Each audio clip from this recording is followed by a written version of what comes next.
दोस्तों नमस्कार। HKR English classes video series में आपका एक बार से फिर से स्वागत है। और इस सीरीज़ के तहत हम लोग कुछ हेल्पिंग वर्ब्स और वर्ब्स की और पहचान की मदद से सेंटेंसेस बना रहे हैं। और उम्मीद करता हूं कि आपने पिछली कुछ वीडियोस देखी होंगी और उसमें जिस प्रकार हमने रूल्स को यूज़ किया है, ख़ास करके फर्स्ट वीडियो में जिस प्रकार मैंने आपको 4 रूल्स बताए थे, उन्हीं 4 बेसिक रूलों के आधार पर हम सेंटेंसेस बनाना सीख रहे हैं। तो आज हम एक नई पहचान लेते हैं, उससे संबंधित उसका रूल लेते हैं और फिर उसकी प्रैक्टिस करके देखते हैं।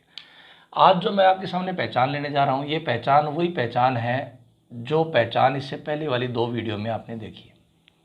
उसमें और इसमें क्या फ़र्क है देखिए। उस पहचान में आपने उसमें भी वीडियो में देखा, क्योंकि हमने उसमें पहचान ली थी आ ई ए की ध्वनि के साथ, साउंड के साथ।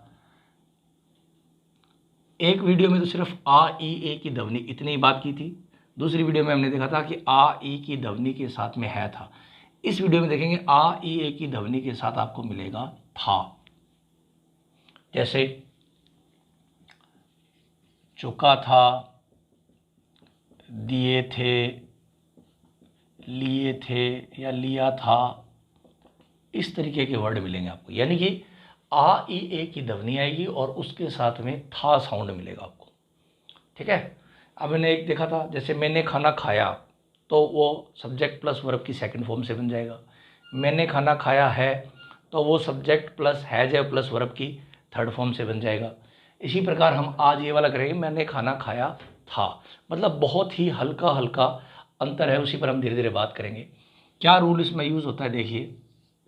इसमें जो रूल लगेगा वो सब्जेक्ट हैड प्लस वर्ब की थर्ड फॉर्म का प्रयोग करेंगे। सब्जेक्ट लगेगा, हैड लगेगा और वर्ब की थर्ड फॉर्म लगेगी। तो वर्ब की first form, second form, third form, ये प्रत्येक वीडियो के लास्ट में मैं आपको रेगुलर इरेगुलर वर्ब्स देता जा रहा हूँ। तो आपको उन वर्ब्स को लर्न करना है और उनको यूज़ करना है, उनके सेंटेंसेस बना बना के देखने हैं। आज इस वीडियो के अंत में भी अपने कुछ वर्ब्स देखेंगे जिनकी सेकंड फॉर्म और थर्ड फॉर्म अलग हैं, इनकी इरेगुलर वर्ब्स देखेंगे। तो अब बात करते हैं कि हैड किसके साथ लगेगा। तो अब इसमें एक ही हेल्पिंग वर्ब है, तो ये तो सोचने की बात ही नहीं है कि किसके साथ लगेगा। चाहे ही है, शी है, इट है, नाम है, आई है, वी है, यू है, दे, कोई भी सब्जेक्ट है, सिंगुलर है, प्लूरल है, सभी के साथ एक ही हेल्पिंग वर्ब लगनी है, हैड। तो इसकी तो कोई याद रखने वाली बात ही नहीं है। एक सेंटेंस लेते हैं, फिर इस बात को समझने की कोशिश करते हैं। देखिए, एक अफर्मेटिव सेंटेंस है। अमेरिका ने इराक पर हमला कर दिया था। क्या बन जाएगा? अंग्रेजी बनाई इसकी, अमेरिका अब रूल के अकॉर्डिंग हैड, और हमला करना बोलते हैं अटैक, अटैक की थर्ड फॉर्म हो जाएगी अटैक्ड ऑन इराक। तो America had attacked on Iraq, America ने इराक पर हमला कर दिया था। और देखो, एक मैंने उसे पेन दिया था। क्या बन जाएगा? मैंने को बोलते हैं आई हैड, देने को इंग्लिश में बोलते हैं गिव, गिव की थर्ड फॉर्म हो जाएगी गिवन उसे him a pen. I had given him a pen. यहाँ पर इन वर्ब्स को याद करते चले जाइए। ये भी थर्ड फॉर्म है, ये गिव की थर्ड फॉर्म है गिवन। ठीक है। जैसे कि देखिए, भारत मैच जीत चुका था। तो क्या बन जाएगा? भारत को क्या बोलते हैं? इंडिया, इंडिया के साथ क्या लग जाएगा? हैड, विन, विन की थर्ड फॉर्म होगी won the match. India had won the match. अब जो इसमें जो सबसे ज़्यादा समझने वाली जो बात है, इंपॉर्टेंट बात है, वो क्या है वो देखिए। देखिए, एक स्ट्रक्चर मैंने करवाई थी आपको, जिसमें मैंने साउंड बताया था कि आ ई ए की ध्वनि आएगी, बस इतना ही साउंड बनाना है आपको। उस वाक्यों में और इन वाक्यों में ज़्यादा फर्क नहीं होता, सिर्फ जो गैप आता है वो समय अंतराल का आता है। कैसे आता है समझिए। जैसे मान लीजिए मैं ऐसे कह दूं, अमेरिका ने इराक पर हमला किया, हमला किया। अब देखिए, लगभग सेम सेंटेंस है, जो गैप है वो इन दोनों सेंटेंसों के बीच में, अगर आप हिंदी में देखोगे तो आपको पता लगेगा समय अंतराल। इस सेंटेंस को बोलते समय ऐसा लगता है कि जैसे बहुत पहले की हमने कोई बात की है, कोई किसी पर्टिकुलर एक सन की बात की थी कि अमेरिका ने इराक पर हमला कर दिया था, जिस समय ये बात सेंटेंस लिख रहे थे। परंतु इस सेंटेंस को जब आप पढ़ते हो तो आपको ऐसे लगेगा जैसे भी 2-4 दिनों में कोई घटना घटी, यानी कि बिल्कुल उसका असर अभी भी है कि अमेरिका ने इराक पर हमला किया। तो ऐसे सेंटेंस, यानी कि देखिए ये आ ई की ध्वनि पे ही समाप्त हो गई, तो एस का अंग्रेजी क्या बन जाएगी? America attacked on Iraq, America attacked on Iraq. तो अब दोनों की हिंदी बिल्कुल थोड़ी थोड़ी डिफरेंस है, प्लस था का ही डिफरेंस है, परंतु रूल चेंज हो गया। यहाँ वर्ब की थर्ड फॉर्म लगी हेल्पिंग वर्ब के साथ, जबकि यहाँ पर वर्ब की सेकंड फॉर्म लगी। अब हमें करना क्या है, ये चीज़ ध्यान से देखिए। देखिए जब आप स्टोरी लिख रहे हैं, पैराग्राफ लिख रहे हैं, अपने प्रश्नों के उत्तर लिख रहे हैं, क्वेश्चन आंसर्स लिख रहे हैं, तो आपके दिमाग में मान लीजिए ये अंग्रेजी आ गई, ये हिंदी है और आप इसकी अंग्रेजी बनाना चाहते हो, और आपने मान लीजिए ये वाली अंग्रेजी बना दी, कन्फ्यूजन में ये बना दी, जैसे बना दी, ये बना दी, तो भी आपका जो सेंटेंस है वो गलत नहीं होगा। देखिए जो पर्टिकुलर अर्थ है वो जा रहा है, ठीक है, और पर्टिकुलर अर्थ जाने से आपका सेंटेंस जो है वो गलत नहीं होगा। बट जब आप सेंटेंसेस बोल रहे हैं, डेली जीवन में मान लीजिए यूज़ कर रहे हैं, उस समय सेंटेंस बोल रहे हैं, तो उस समय थोड़ा ध्यान रखें। अगर तो बात बहुत पुरानी हो चुकी है जिसका वर्तमान समय पर कोई प्रभाव नहीं है, तो आप ये यूज़ कर दें। अगर इसका थोड़ा बहुत प्रभाव अभी भी है तो यूज़ करें। जैसे एग्जाम्पल वैसे कहते मैंने खाना खा लिया, तो आई एट फूड, मतलब अभी कुछ देर पहले खाया है, ये बात करना। और जैसे आपको शाम में किसी ने पूछा कि आपने लंच किया था, तो आप इसलिए yes I had taken the lunch, हाँ मैंने लंच कर लिया था, मतलब बहुत टाइम का गैप बता दिया गया उसके अंदर।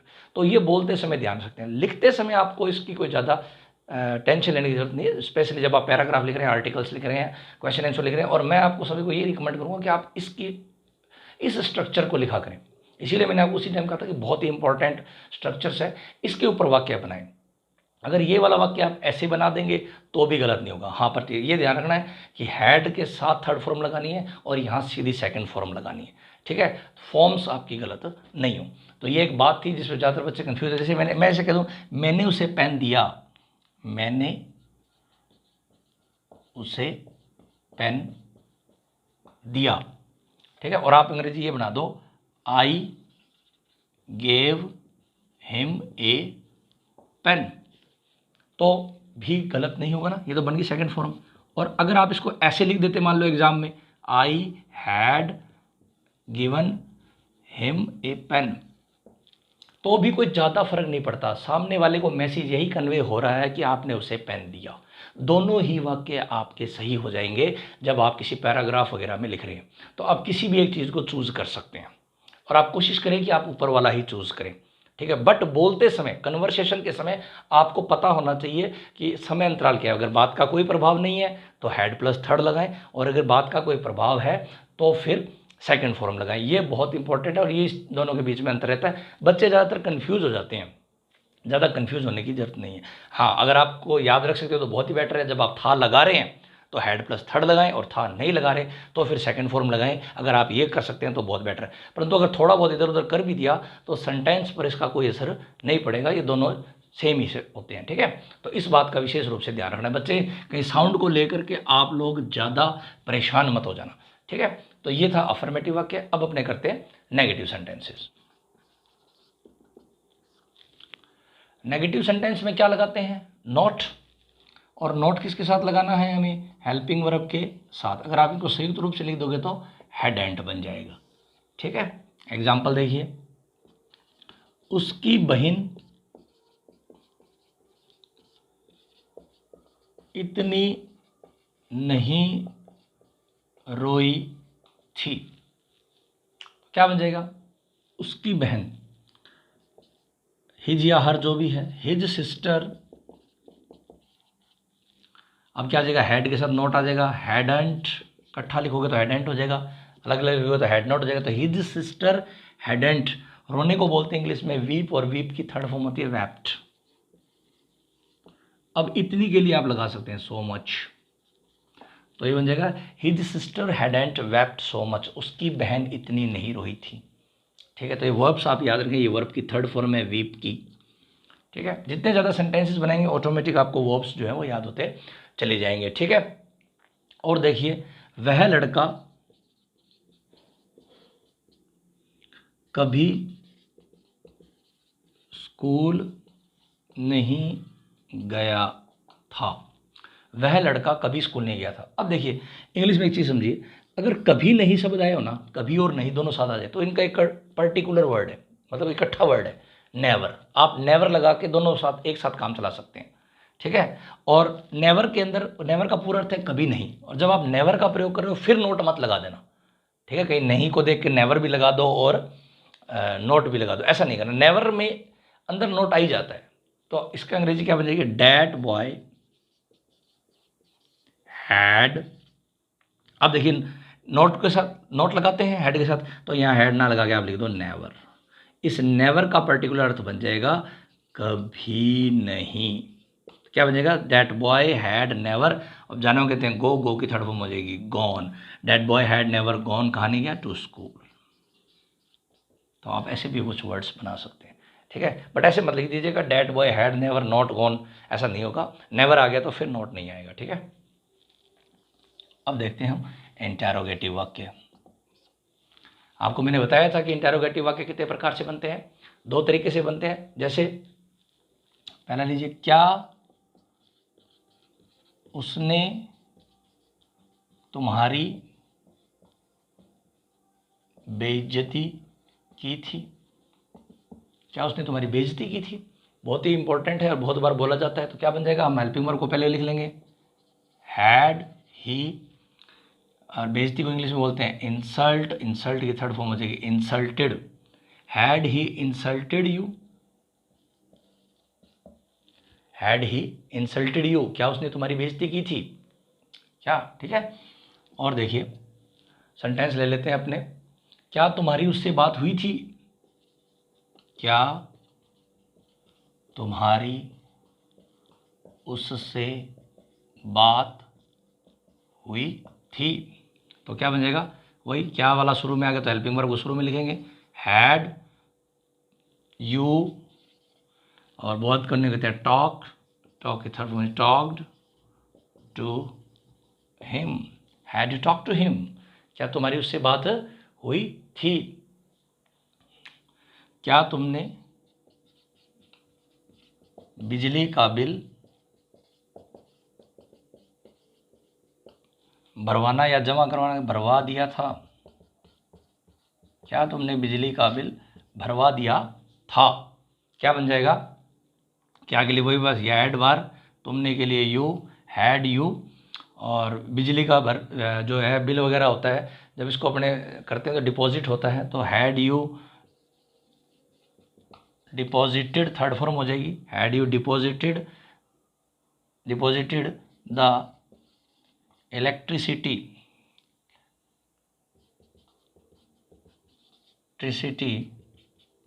Bill, have you deposited the electricity bill. ठीक है, तो इस प्रकार के वाक्य बनते हैं, बड़े खूबसूरत वाक्य हैं।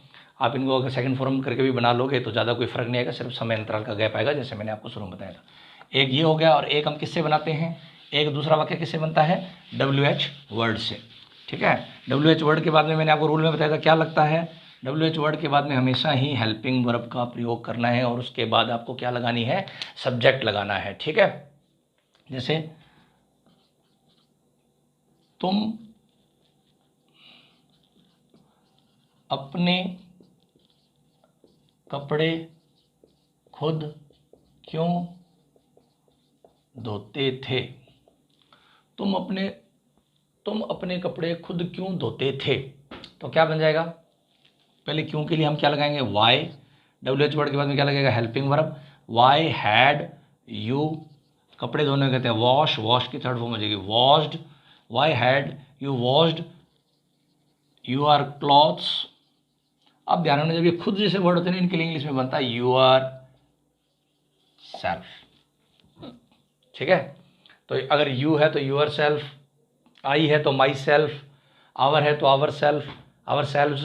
ठीक है, इस प्रकार के वर्ड होते हैं जो इसको अंदर यूज किए जाते हैं खुद के लिए। एक वाक्य और बना के देखते हैं, तुम इतना काम कैसे करते थे, ठीक है। तो कैसे के लिए अपने क्या लगेगा, हाउ हैड यू। काम करने के लिए, जैसे काम पूरा करते थे, अगर ऐसा करना चाहो तो कंप्लीटेड कर लो, वो वर्ड भी यूज़ कर सकते हैं, ठीक है। और वैसे डू के जगह डन भी लगा लो, अपने पूरा करने के लिए लेते हैं, how had you completed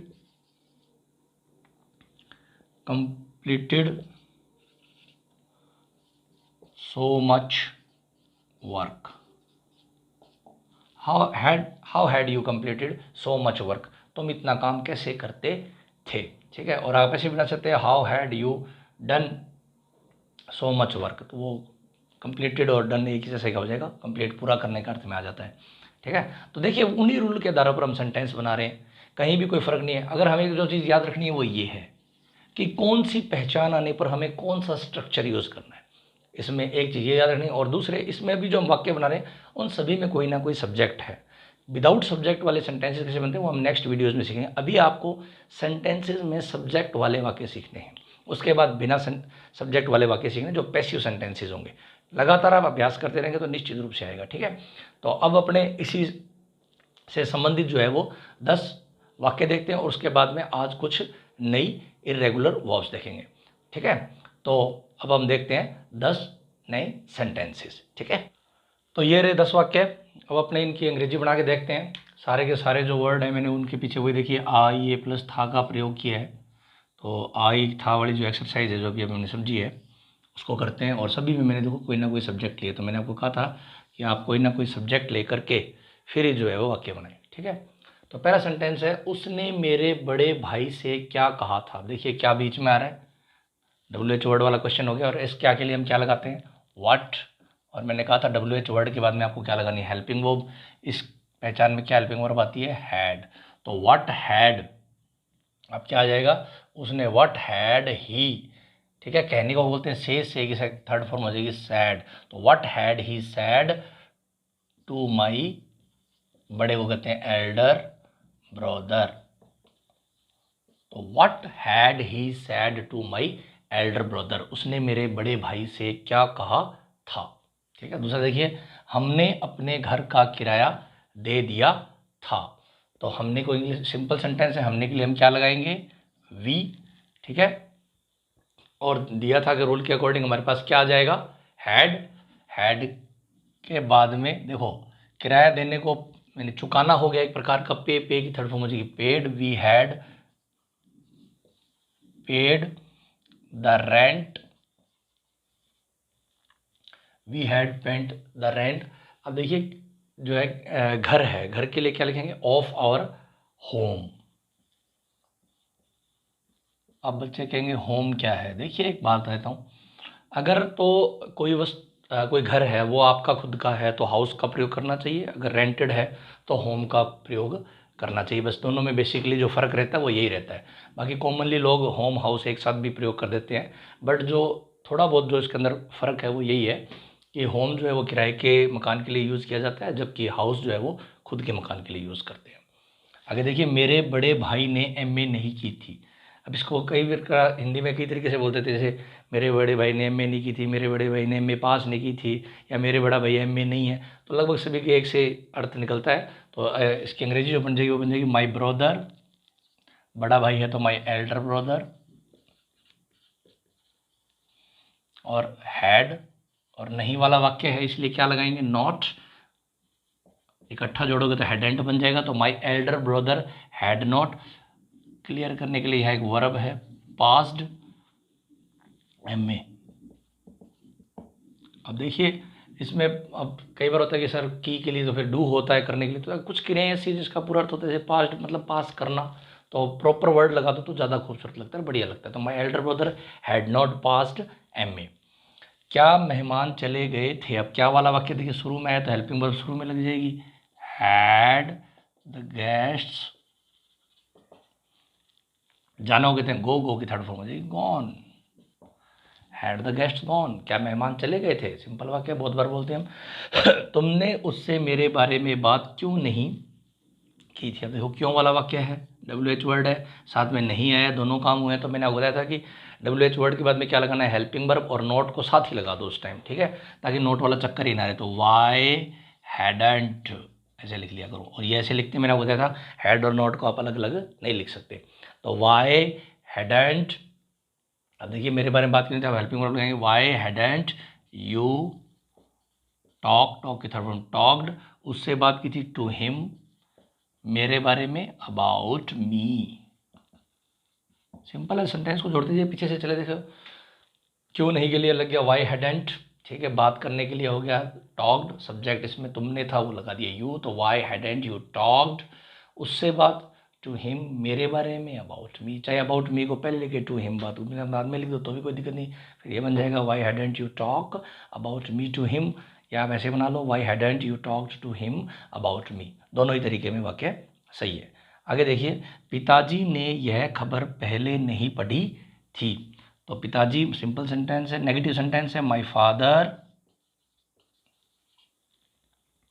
had not, इकट्ठा कर दो तो हैडेंट, माय फादर हैडेंट, पढ़ने को तो रीड की थर्ड फॉर्म होती है रेड। अब रीड की जो है फॉर्म के सिर्फ नेम अलग होते हैं, रीड रेड रेड बोला जाता है, बोलते समय आप इसको रेड बोलेंगे क्योंकि इससे थर्ड फॉर्म होती है, थर्ड फॉर्म में यहाँ पे स्पेलिंग एक सी रहती है तीनों की, परंतु बोलते अलग अलग। तो ये बन जाएगा why my father hadn't read this news, खबर का मतलब न्यूज़, पहले के लिए लगा देंगे before, my father hadn't read this news before, मेरे पिता ने पहले ये खबर नहीं पढ़ी थी। उन्होंने गंगा नहा लिया था, मतलब गंगा में स्नान कर लिया, अपने से बोलते हैं ना गंगा नहा लिया, तो ये भी बन सकता है उन्होंने दे हैड टेकन बात, बात खुद भी एक वर्ब है, आप बाथेड भी लगा सकते हो और टेकन बात भी लगा सकते हो, टेकन बात का ज़्यादा प्रयोग होता है तो उसको लगाया करो, अच्छा लगता है वाक्य। They had taken bath in Ganga, they had taken bath in Ganga, वे गंगा में नहा चुके थे या उन्होंने गंगा में नहा लिया था, ऐसे सारे वर्ड में बनते हैं, बहुत बार बोला जाता है। क्या मैंने तुम्हें पैसे दिए थे, अब देखिए कई बार अपने से क्या मैंने तुम्हें रुपए दिए थे, पैसे दिए थे, तो इंग्लिश में जब अपन ऐसे बोलते हैं ना, इंग्लिश में कोई ऐसे नहीं कहता रुपीज़ मनी, मतलब रुपीज़ पैसे, वहाँ एक वर्ड है मनी, उसका प्रयोग करो, बड़ा सुंदर लगता है। जैसे देखिए मैं बताऊँ, क्या के लिए क्या लग जाएगा हैड, मैंने के लिए क्या आ जाएगा आई, देने को क्या कहते हैं गिव, गिव की थर्ड फॉर्म क्या बन जाएगी गिवन, तो had I given money to you, या had I given money to you, यहाँ आप ऐसे लिख देना had I rupees to you, थोड़ा अटपटा सा लगता है अंग्रेजी में, अंग्रेज जो है ज़्यादातर मनी वर्ड का प्रयोग करते हैं, मनी में धन रुपए पैसे सारे आ जाते हैं, तो ऐसे बोला था had I given to you, had I given money to you, क्या मैंने तुम्हें पैसे दिए था, या had I given to you money, ऐसे ही बना सकते हो, टू यू को पहले लगा दोगे तो भी कोई वर्ड गलत नहीं होगा। मैंने आपको कहा था बाद वाले का कोई टेंशन ही नहीं है, आप देख सकते हो, तो ये बन जाएगा had I given money to you, ठीक है। बच्चे घूमने के लिए कहाँ गए थे, तो कहाँ के लिए क्या लगेगा वेयर, WH वर्ड के बाद में फिर हेल्पिंग वर्ब वेयर हैड, तो बच्चों के लिए क्या आ जाएगा the children, where had the children, जानना के लिए आ जाएगा, यहाँ पर सीधा विजिट भी लिख सकते हो या गॉन टू विजिट, जैसे मर्जी लिख लो, where had the children gone to visit, या where had the children visit भी कर दोगे तो भी सही हो जाएगा, विजिट वर्ब हो जाएगी वहाँ पे, विजिटेड लिखेंगे sorry, where had the children visited, या where had the children gone to visit, घूमने के लिए कहाँ गए थे। आगे देखो, तुमने उस समय वहाँ क्या देखा था, ठीक है, तो क्या के लिए क्या आ जाएगा व्हाट, WH वर्ड के बाद में फिर हैड, व्हाट हैड यू, देखने बोलते हैं सी की थर्ड फॉर्म बन जाएगी seen, what had you seen, उस समय के लिए डेट टाइम, और वहां के लिए लग जाएगा there, what had you seen that time there, उस समय तुमने वहां क्या देखा था, यहाँ क्वेश्चन मार्क आएगा, what had you seen that time there, ठीक है। तो आप देखो बिल्कुल सिंपल तरीके और सिंपल तरीक़ों से जो है सारे सेंटेंसेस बन जाते हैं, ठीक है। आप अगर इसी प्रकार प्रैक्टिस कर रहे हैं, सेंटेंसेस बना रहे हैं, तो आपको कोई भी दिक्कत आने वाली नहीं है। ठीक है, तो ये सेंटेंसेस तैयार हो गए। अब हम कुछ वर्ब्स देखते हैं जिनकी सेकंड फॉर्म थर्ड फॉर्म अलग होती है। इरेगुलर वर्ब्स हमने पिछली वीडियोस में भी की थी, कुछ इस वीडियोस में करते हैं। ठीक है, तो अब देखते हैं कुछ वर्ब्स। बोलिए है जिनकी सेकंड फॉर्म और थर्ड फॉर्म समान है। फर्स्ट फॉर्म अलग है और सेकंड और थर्ड यानी कि सिंपल पास्ट और जो उसका पास्ट पार्टिसिपल है वो अलग है। इन्फिनेटिव जो है वो सेम है। तो इसको इंग्लिश में कॉमन भाषा में first form, second form, third form बोल देते हैं। और कुछ बुक्स में आपको ये इन्फिनेटिव, पास्ट सिंपल और पास्ट पार्टिसिपल के रूप में लिखा हुआ मिलेगा। ठीक है, तो इन वर्ब्स को आज देखते हैं, बहुत इंपॉर्टेंट है। इन पर स्ट्रक्चर बनाएं, इनको अच्छे से लर्न भी करें। ठीक है, देखिए पहला वर्ड है band, BAND, band. Band means आपने सुना होगा बैंड हो गया। देखो मैंने आपको बताया था कि बहुत सी वर्ब्स ऐसी होती है जिनको नाउन के रूप में भी यूज़ करते हैं और वर्ब के रूप में। बैंड भी उनमें से है। झुक, अगर मान लो कोई चीज़ वैसे झुकी हो तो अपने कहते हैं बैंड है। और यहाँ जो बैंड है इसका अर्थ होता है मुड़ना, वर्ब हो गई है। ठीक है, इसका मतलब होता है मुड़ना। अगली बार देखिए इसकी सेकंड फॉर्म है बैंट, थर्ड भी है बैंट। ठीक है, ये मोस्टली जिसके पीछे END लगा होता है, जैसे आपने देखो ये रहा END, इनका जब सेकंड फॉर्म बनाते हैं तो ये ENT में कन्वर्ट हो जाता है। ठीक है, तो जैसे ये देखिए लैंड, लैंड की सेकंड फॉर्म में देखिए लैंड, इसका मतलब होता है उधार देना। ठीक है, इसके बाद में देखिए सैंड, सैंड की फॉर्म हो गया वही जैसे मैंने बताया था END है, तो सेंड इसका मतलब भेजना। किसी चीज़ को जब हम भेजते हैं तो सेंड का प्रयोग करते हैं। स्पेंड मतलब खर्च करना, पैसा वगैरह खर्च करते हैं, किसी भी चीज़ को खर्च करते हैं तो वहाँ पर क्या आता है, स्पेंड आता है। स्पेंड की सेकंड फॉर्म जो होती है वो होती है स्पेंड, थर्ड भी क्या होती है स्पेंड, और इसका अर्थ क्या होता है खर्च करना। ठीक है, इसके बाद देखिए अगली वर्ब है बिल्ड। किसी भी चीज़ का जब निर्माण करते हैं, बिल्ड का जो है बिल्डिंग वर्ड सुनी होगी आपने नाउन के रूप में, तो बिल्ड की सेकंड फॉर्म होती है बिल्ट, इसकी सेकंड और थर्ड फॉर्म सेम होती है और इसका अर्थ होता है निर्माण करना। ठीक है, फिर देखिए अगली वर्ब है फील। ये जब डबल EL आ जाता है, देखो जिसमें डबल E आ जाता है ना मोस्टली, तो ये भी LT वगैरह में कन्वर्ट हो जाता है लास्ट में। इस प्रकार की एक साउंड है, ये देखिए कि फील, फेल्ट, महसूस करना। इसी प्रकार कीप की सेकंड फॉर्म होती है कैप्ट, रखना। किसी भी चीज़ को जब आप रखते हो तो वहाँ पर कीप का प्रयोग कर सकते हैं। जैसे हैज का प्रयोग भी हो जाता है कई बार रखने के रूप में, और कीप का प्रयोग भी रखने के सेंस में कर सकते हैं। ठीक है, आगे देखिए नील।